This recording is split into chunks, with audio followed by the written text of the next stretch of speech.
Well, hello there guys, and welcome back to the channel. So hopefully this recording is actually going to go fine for once. Right, so today we're going to be breaking down top 10 tech champions in the game right now, in my personal opinion. And this one was actually extremely tricky list to make as well, because as I made my initial draft of champions that I would consider on the list, I think I listed about 19 champions. It should be more than half of the class. So I'm definitely very pleased to say that Tech has a very solid base of champions that at the borderline are, like, at the very least, they are very, very good. Even if they didn't make on the list, there are a ton of champions that have plenty of value in the game.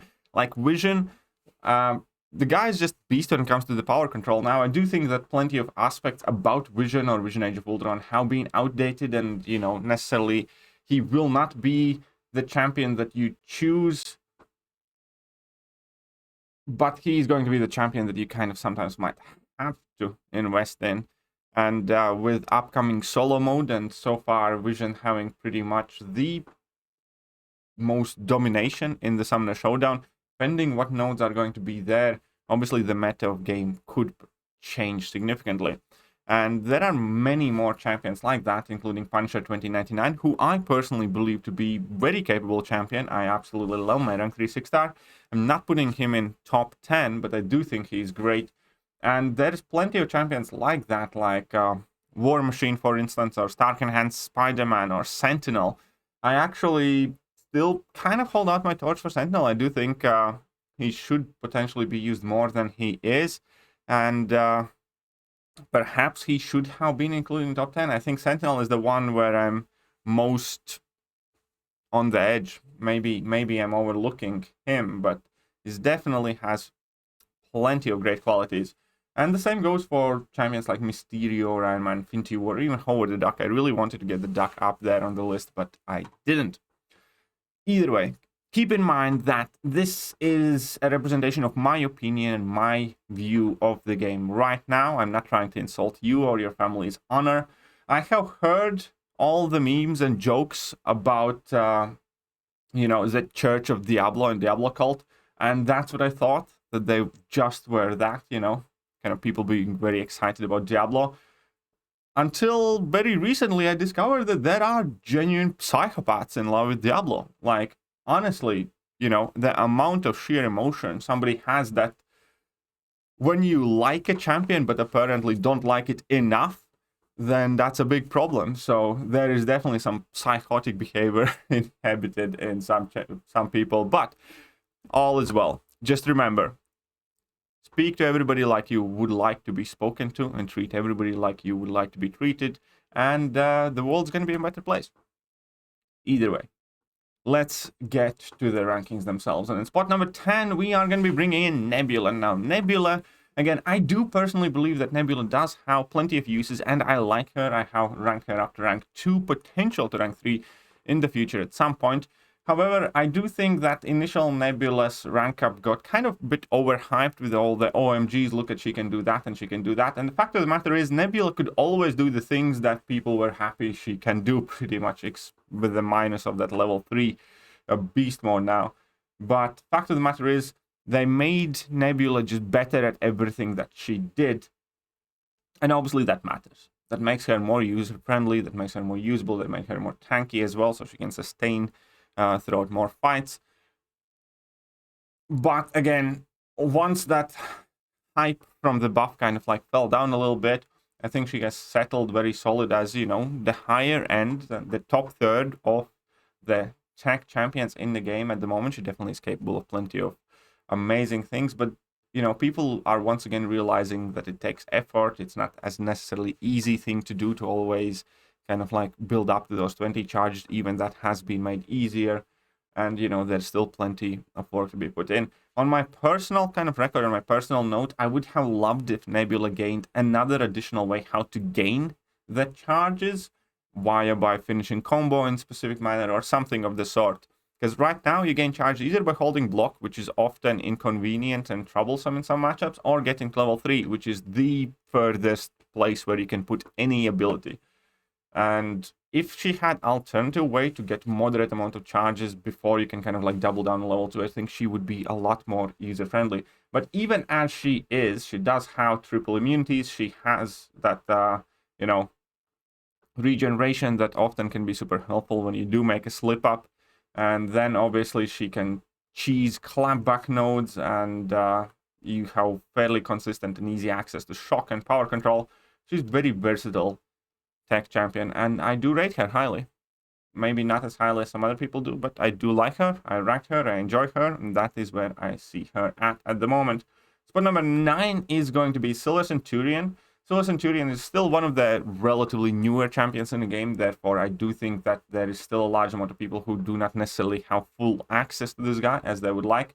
For myself, I do have a 6-star, but I'm really waiting to dupe him before I kind of like push further ranking up Silver Centurion. I do like a ton of his qualities. I do think also that he has to be relatively high sig to kind of like get the best out of him, but he gains a big benefit from War Machine's pre-fights as well if he is unduped, so you can kind of bypass that aspect. But I love that he doesn't crit, that he's one of the very few champions in the game that doesn't crit, therefore that automatically enables him to get around several different nodes.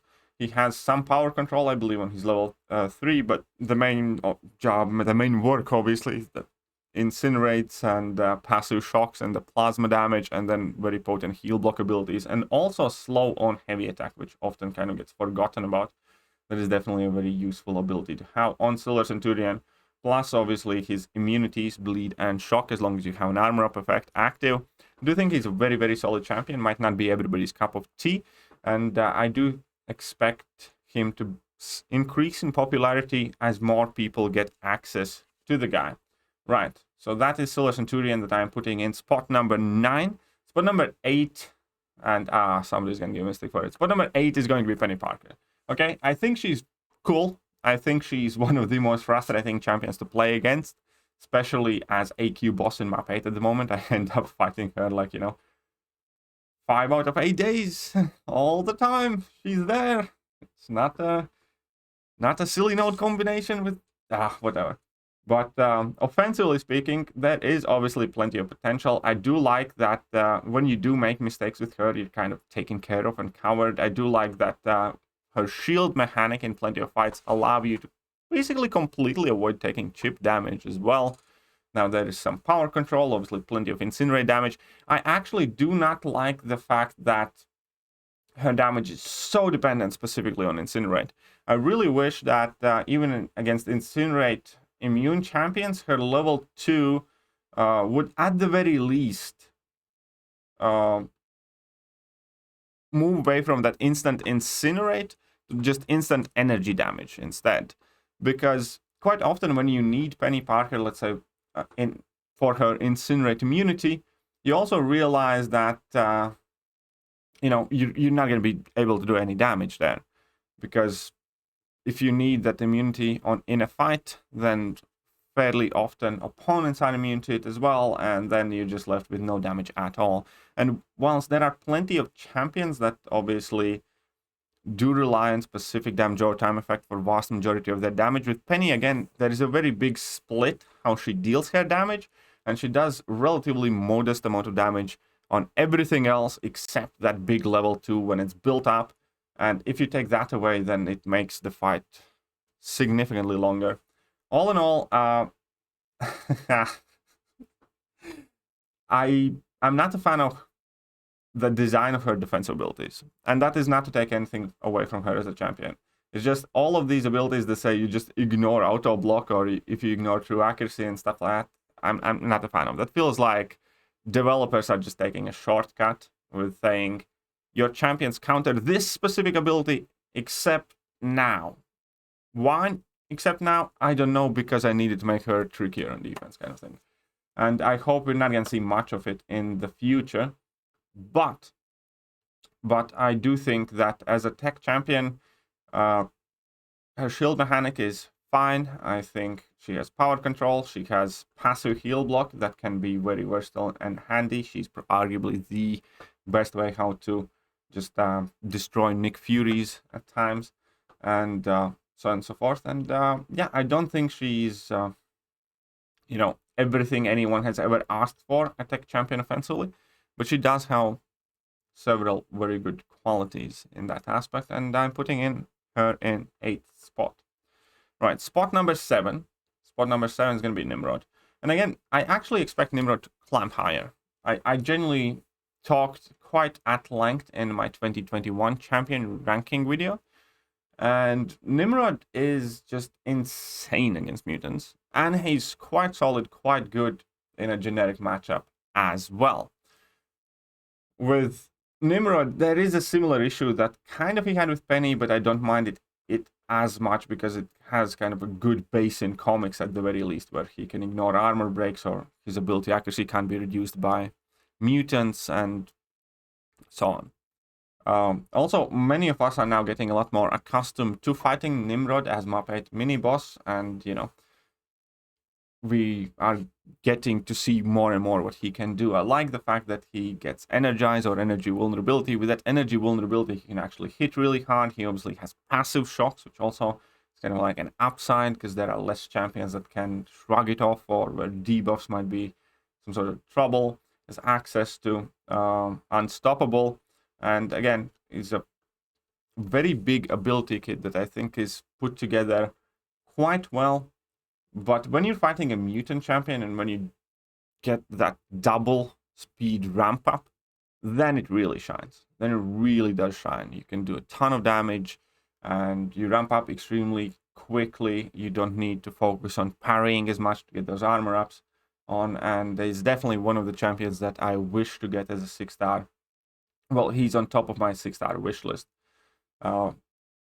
There we go. I think this is a champion whose value is going to increase.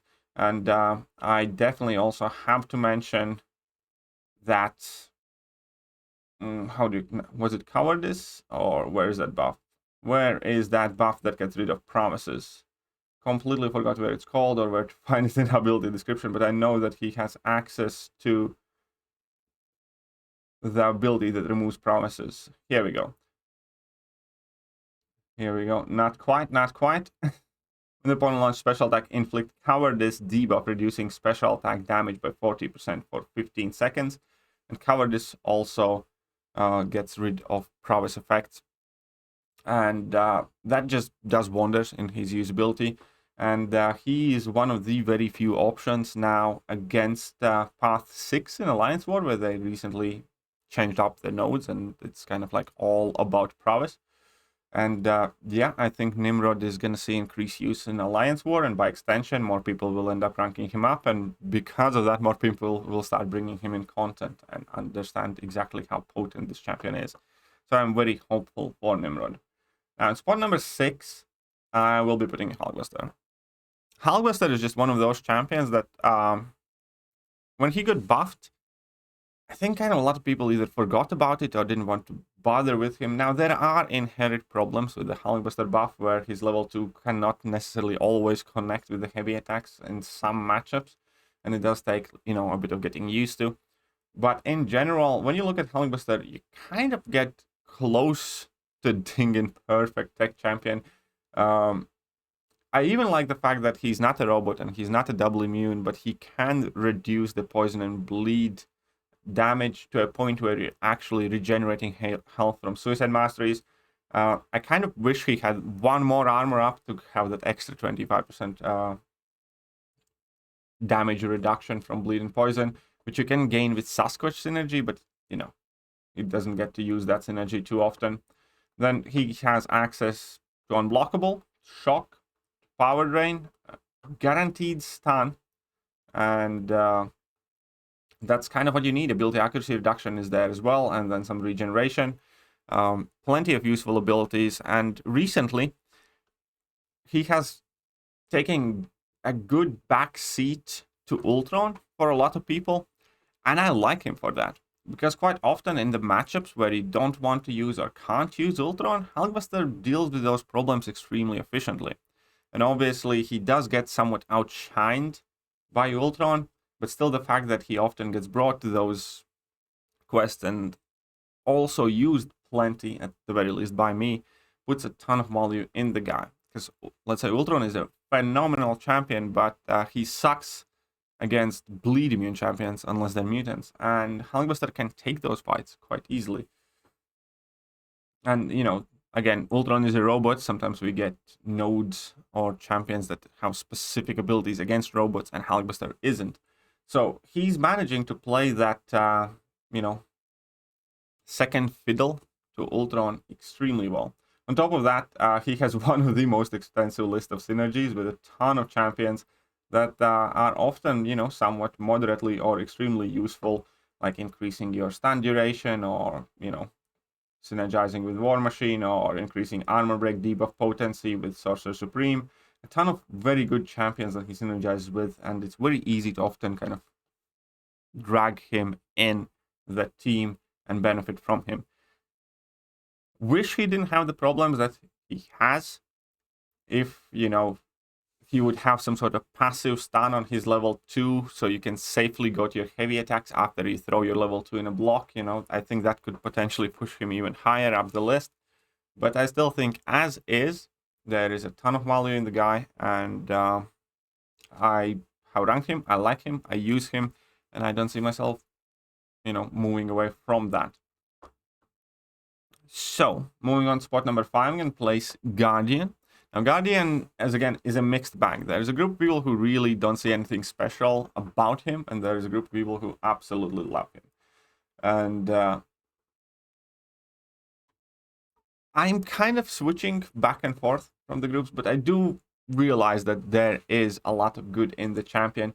My problem comes that I do not necessarily always think of bringing Guardian when I should, which kind of shows that it's a relatively fresh rank up for me.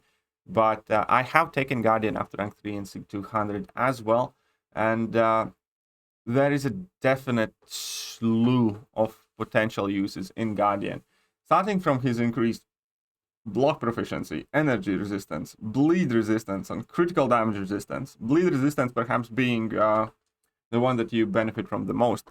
Put in 2 points in Coagulate, and he will basically take no damage at all whatsoever from bleeds, which obviously enables you to heal with Liquid Courage double edge masteries. And then, pending how you fight, you can either go level 1, level 2, or level 3, level 2, and finish up the fights. On top of all of that, obviously Guardian has access to armor up, which again for tech champion is quite often required utility. And then he never ever crits, just like Silver Centurion, just like Guillotine 2099. And that again is required in some matchups, like in my personal experience, Guardian has been a very good Kitty Pryde counter, even in Alliance War as well. And his tankiness is definitely awesome. His auto-blocking special attacks can be, you know, saving grace in plenty of the fights. My only wish for Guardian is that he had some alternative ways of gaining those force field charges, kind of similar to Shang-Chi. I think if he had another way to gain the force field charges, he would be much better, much more aggressive as a champion. But even as it stands right now, I think he is powerful and great champion, great addition to many people's rosters. Now, the problem might be with the 206 stone part, because I do think that the SIG ability is kind of what really puts him over the edge. I do think that Unduped Guardian has plenty of uses, but, you know, I wouldn't take one to rank 3. I would potentially take one to rank 2, leave him there, but I would not take a Guardian to rank 3 if he would be unduped. On the same note, however, Guardian's synergy with Magneto X is super useful, as is his synergy with Moleman. Therefore, I do kind of like to have a mini synergy team around Guardian, and that makes him much quicker and much faster to ramp up and finish up the fights. And yeah, let me know what you guys think about Guardian. This is where I see him, but I'm always interested in your opinions as well. Right, spot number 4, and this is the moment where some of you will go off the rails, because similarly to Diablo, I do think that Guillotine is, you know, the deity of a small church or a cult. And we can make a deal. We can make a deal. If you're a huge fan of Guillotine, I'm fine with you ranking her as the third best tech champion. You know, I can easily accept that, and we can work here, yeah? If you're the biggest fan, if you enjoy Guillotine, go ahead. Mark her as third. I'm putting her as fourth, and at times, perhaps it's impossible to separate some of the biases, some of the things that, you know, she's good at. And I'm well aware that she's extremely capable champion, potential for crazy damage output. One of the few champions in the game that does not crit at all, obviously, unless you activate a pre-fight. And then she's a robot that's double immune, and then you have the persistent charges where you can gain some regeneration abilities or power control abilities. On top of that, you can have very potent power control on level 1. You can have regeneration reversal on level 2. Level 3 is another kettle of fish that we're going to get into later. And, you know, she has her like invisibilities and everything else that happens with her. Fully aware of how capable as a champion she can be, and the fact that she's one of those champions that can just damage through the problem. Now, my problem, and this will never change. It'll never change. I have my issues with this champion, okay? And it's the fact that I never feel at ease, and I always feel annoyed using her. I am not the biggest fan. And it stems with 3 things. Number 1, okay, never losing a combo, that's fine. That you could deal with if that's all that you'd be thinking about. But okay, so you need to be fairly frugal, you need to get the combo shields up, you just don't mess up. Fine. Now, my second biggest problem with Guillotine 2099 is that you cannot ever fully enjoy her in a fight unless you're using her for the last time in a quest. Because every single time you activate a special attack, you need to think whether you will be able to get back up to level 3 before the fight's over, or you lose all your ramp up. Now that is a major downside. And genuinely, it's one of those things that's always at the back of my head, burning a hole in my head. I cannot enjoy her at all, because I know that when I'm starting a fight, you know, if it's relatively moderate length fight, that, you know, I can use one level 1 or whatever. But the fact is that you start hitting harder and harder, and that means that opponent's health bar is going to be diminishing quicker and quicker.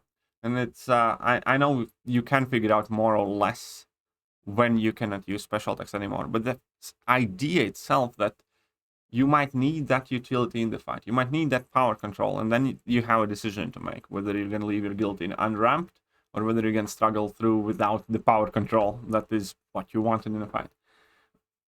It's just, for me, at the very least, it is something, if I can not go through to, I won't. Therefore, I do have a guillotine as rank 5 5-star. I have recently gotten a 6-star as well that I have not yet ranked. I will probably rank her eventually because she's a very good champion and she might be the answer that I have to use at some point. But that's just quite it.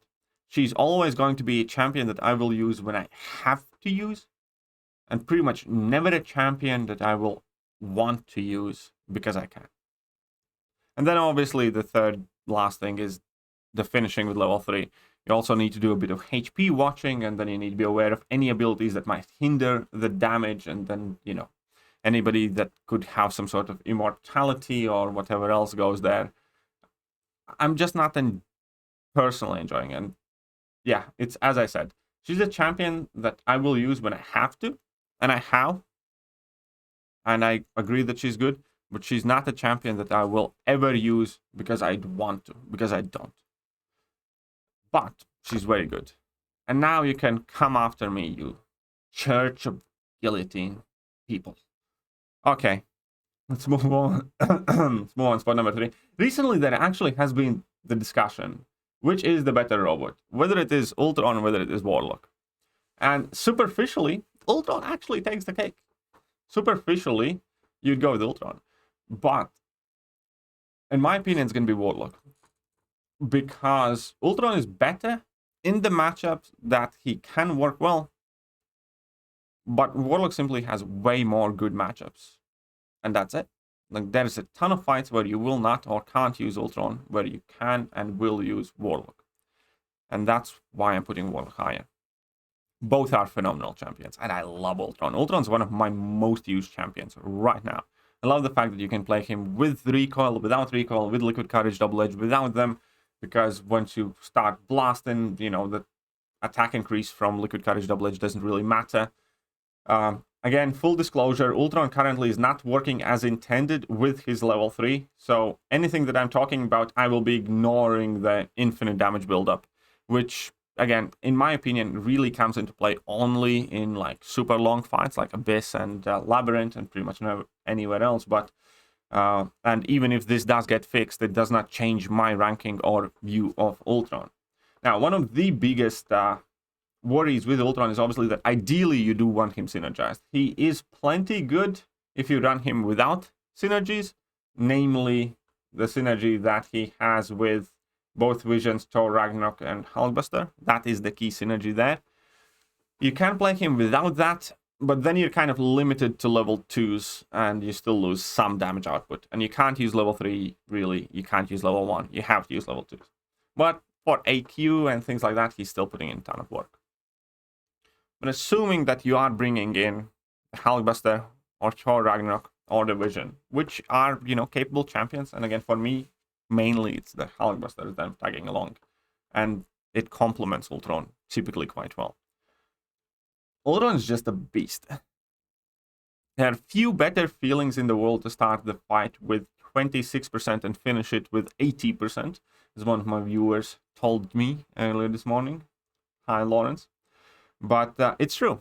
The fact that he has that very reliable double regeneration at 50 and 25% is super helpful to, you know, recover any chip damage, recover any recoil damage. The weight mechanic is hit and miss, really. Even now, sometimes it kind of like messes me up, but then again, there are times when it absolutely saves me. But it's just one of those things that I kind of eventually look at as a neutral thing. Offensively, it can be annoying, but it can be life-saving at times as well. Obviously, Ultron is immune to bleed and poison effects. He's meant to be immune to slow effects, but he's not, because kabam. It's okay, though. And then putting it all together, the champion that can, with the Hulkbuster synergy, insane amount of damage. He finishes the fights in like he finishes Realm of Legends, let's say Winter Soldier, in like 2 special 2s, about as fast as Hercules does, and equal ranking, for instance. So that's a crazy, crazy damage output there. And then on top of it all, it's double immune, has regeneration, has access to plenty of debuffs, passive heal block, access to armor ups, and some power control on level 3, even though, you know, he really isn't a power control champion. And there is also plenty of value in the guaranteed stun from level 1. There really is. Especially in like Act 7, there have been at least, I don't know, 6 paths where you can just infinitely spam level 1s. All that put together, the man's a machine. Ultron is just a beast. I can see why people would rate him higher than Warlock, for instance. And I'll explain why I don't. I already explained why I don't. It's just the fact that there are far more matchups where Warlock will do well and Ultron cannot. In most matchups where you can use both, you'd probably want to use Ultron just because of the higher damage output. But there will be a ton of times when you can't necessarily use Ultron and you can use both. Okay. Now, well, I guess I have kind of spoiled the spot number 2, which is Warlock, which has been in spot number 2 for quite a while now. And if you don't know why Warlock is awesome by now, then, you know, you should... well, I give up. I'm not going to convince you now. If nobody has convinced you till today why Warlock is as amazing as he is, then, you know, it's going to be pretty much impossible for me to do.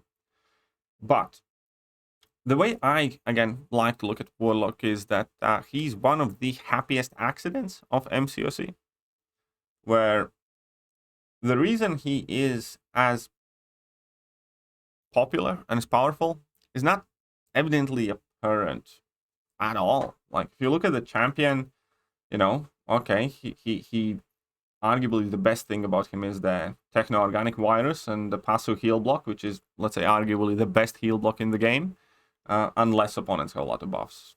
But, you know, that's a really powerful heal blocking ability that also at the same time reduces their power, so you can use this power control, so it doubles up there. Has immunities, and, you know, there's just nothing that explosive or special. But it becomes special when you put it all together. Because if you think about it, that is a champion that has access to arguably the best heal block in the game. 3 immunities, bleed, poison, and cold snap. Not counting frostbite as a separate immunity. So he has triple immunities. Power control, heal control, has access to shock, access to armor break, access to bleed, on demand without RNG. Very straightforward, all of that stuff there. And obviously, even more power control in level 3, and also some healing. The healing isn't the greatest, but he's a champion that just happens to work. He's a champion that just goes in and works, whether it's Alliance War, whether it's a tricky matchup somewhere, here, there, or anywhere. And he puts in work. If you need to, I don't know, do you bleed nodes? You can. Just drop heavy attacks, that's it. Parry heavy, all the way to the victory. Drop a level 3 to heal up a bit. Reload, go back in again. And he's somewhat of a Swiss Army knife that's also made just incredibly reliable and sturdy. And there is a ton of value in that. There really is. Everything that this little guy combines into one package has to be respected. And I know that there are thousands of players who understand that. But evidently there are thousands of players who walk around, I don't understand why Warlock's so good. Why is he popular? Because he works. Because when there are hard fights where you need a tech champion, then more often than not, Warlock is going to be an option for that fight.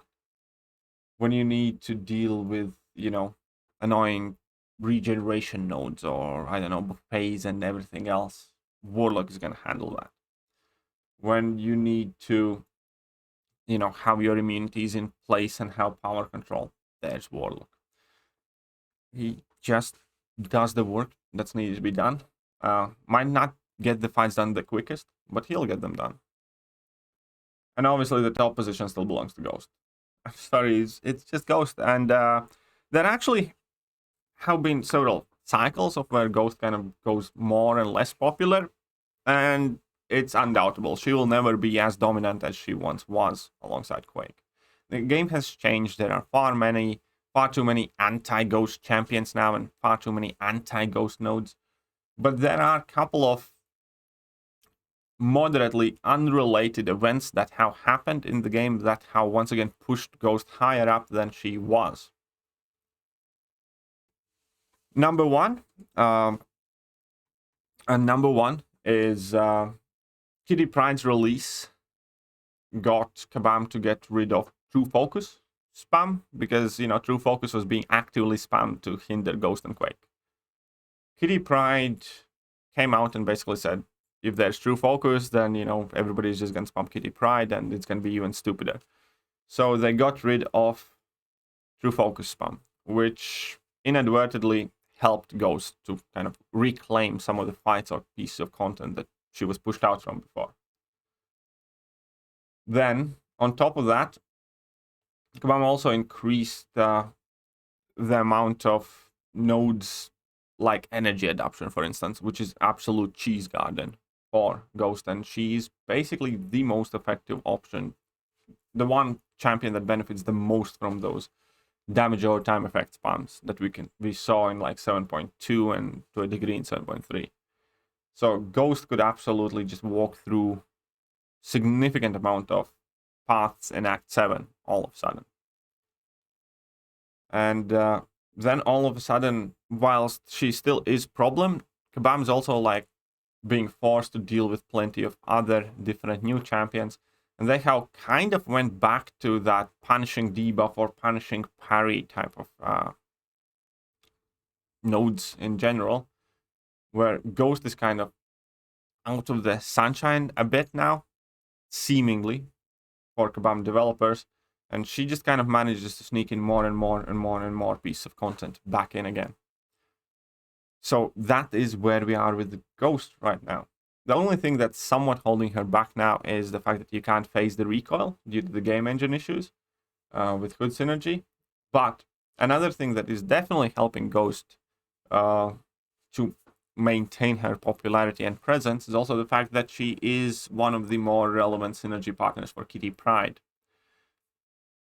So at the moment, Kitty Pryde, Tigra, Ghost are arguably the dominant trinity. I had thought that the age of trinities is gone, but this new one, where every single champion in that trinity is just insanely powerful, seems to be making the rounds.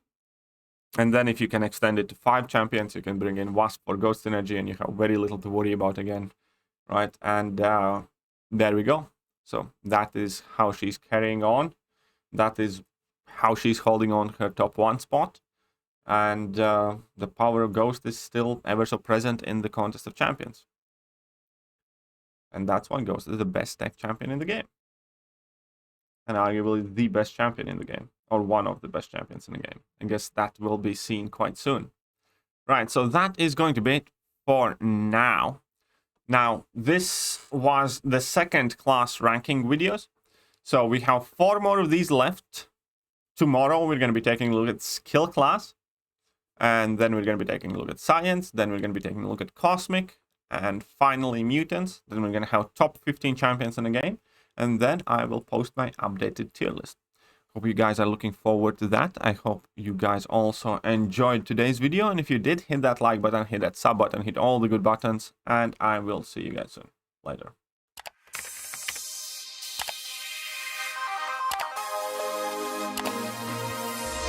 Hello there guys, and welcome back to the channel. So we have all the information about